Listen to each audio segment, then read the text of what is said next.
Assalamualaikum warahmatullahi wabarakatuh. Perkenalkan, saya Desi Nurjanah dari RA4 Prodi PGSD.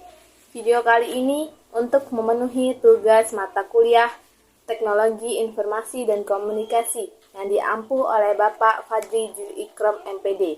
Di sini saya akan menjelaskan materi tentang model pembelajaran berbasis TIK. Teori yang mendasari pembelajaran berbasis TIK. Perancangan harus menetapkan urutan pengajaran dengan menggunakan percabangan bersyarat ke unit instruksional lain.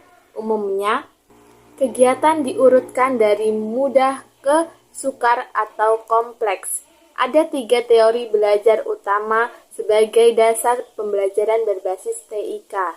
Yang pertama, behaviorisme adalah perubahan perilaku yang dapat diamati yang disebabkan oleh stimulus eksternal. Atkins 1993 menyoroti keempat aspek yang relevan untuk merelasiasikan materi pembelajaran berbasis teknologi informasi atau e-learning berkaitan dengan pemikiran behaviorisme, yaitu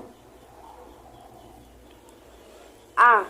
Bahan ajar sebaiknya dipecah menjadi langkah-langkah instruksional yang dihadirkan secara deduktif, yaitu dimulai dengan rumus, hukum, kategori, prinsip, definisi, dengan memberikan contoh-contoh untuk meningkatkan pemahaman. B.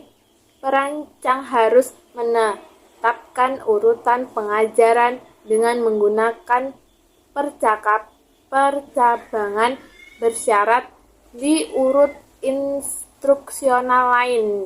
Umumnya, kegiatan diurutkan dari mudah ke sukar atau kompleks.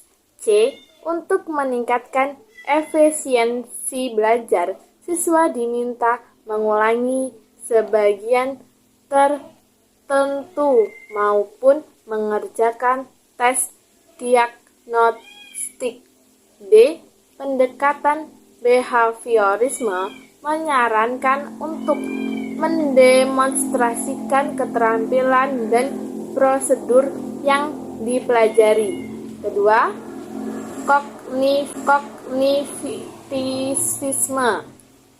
Kognitivisme menganut aliran kognitivisme menganggap bahwa belajar merupakan proses internal yang melibatkan memori, motivasi, refleksi, berpikir, dan metakognisi. Aliran kognitivisme mengakui pentingnya perbedaan individu dan bermacam-macam strategi belajar untuk mengakomodasi perbedaan tersebut. Gaya belajar yang berbeda-beda mengacu ke bagaimana siswa menerima, berinteraksi, dan merespon bahan ajar. Ketiga, konstruktivisme. Penganut aliran konstruktivisme menganggap bahwa siswa membangun pengetahuannya dari pengalaman belajarnya sendiri. Perencanaan instruksional harus memikirkan aspek-aspek berikut untuk merelasiasi materi pembelajaran berbasis teknologi informasi atau e-learning sebagai berikut. 1. Belajar sebaiknya merupakan proses yang aktif. Yang kedua, untuk mendorong siswa membangun pengetahuan mereka sendiri, guru harus memberikan pengajaran online yang interaktif. Yang ketiga, sebaiknya digunakan strategi pembelajaran kolaboratif. Yang keempat, siswa sebaiknya diberi waktu untuk merefleksikan materi ajar. Yang kelima, belajar sebaiknya dibuat bermakna dan ilustratif dengan cara memberikan contoh-contoh dan studi kasus. Keenam, ketika belajar memfokuskan pada pengembangan pengetahuan, keterampilan, dan sikap yang baru. Pengertian pembelajaran berbasis TIK dikenal dengan TIK, Teknologi Informasi dan Komunikasi adalah berbagai aspek yang melibatkan teknologi, rekayasa, dan teknologi pengolahan yang digunakan dalam pengendalian dan pemrosesan informasi serta penggunaannya, dan hal yang berkaitan dengan sosial, ekonomi, dan kebudayaan. Dengan demikian, TIK mencakup dua aspek, yaitu teknologi informasi dan komunikasi. Teknologi informasi meliputi segala hal yang berkaitan dengan proses, penggunaan sebagai alat bantu, manipulasi, dan pengolahan informasi. Sedangkan teknologi komunikasi adalah segala sesuatu yang berkaitan dengan penggunaan alat bantu untuk memproses dan mentransfer data dari perangkat yang satu ke lainnya. Selanjutnya, prinsip-prinsip pembelajaran berbasis teknologi informasi. Prinsip umum penggunaan teknologi informasi dalam hal ini ICT adalah sebagai berikut. Yang pertama, efektif dan efisien. Penggunaan ICT harus memperhatikan manfaat dari teknologi ini dalam hal mengefektifkan belajar, meliputi perolehan ilmu, kemudahan, dan keterjangkauan sebaik waktu maupun biaya. Yang kedua, optimal. Dengan penggunaan ICT, paling tidak pembelajaran menjadi bernilai lebih daripada tanpa menggunakannya. Nilai lebih yang diberikan ICT adalah keluasan, kecakupan, kekinian atau up-to-date, kemodernan, dan keterbukaan. Yang ketiga, menarik. Artinya, dalam prinsip ini, pembelajaran di kelas akan lebih menarik dan memancing keingintahuan yang lebih.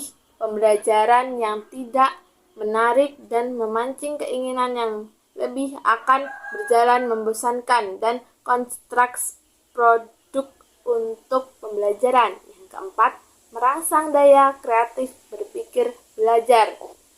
Dengan penggunaan ICT, tentu saja diterapkan pelajar mampu menumbuhkan kreativitasnya dengan maksimal yang terdapat di dalam diri mereka.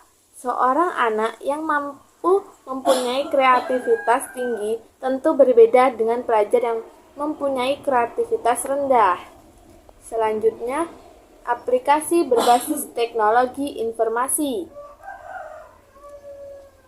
Beberapa aplikasi teknologi informasi dan komunikasi dalam pembelajaran pengembangan yang dapat dikembangkan antara lain. Yang pertama, pembelajaran berbasis komputer. Yang kedua, e-learning. Yang ketiga, pembelajaran berbasis web. Yang keempat, penilaian berbasis TIK. Yang kelima, perpustakaan online. Selanjutnya, pemanfaatan pembelajaran berbasis teknologi informasi,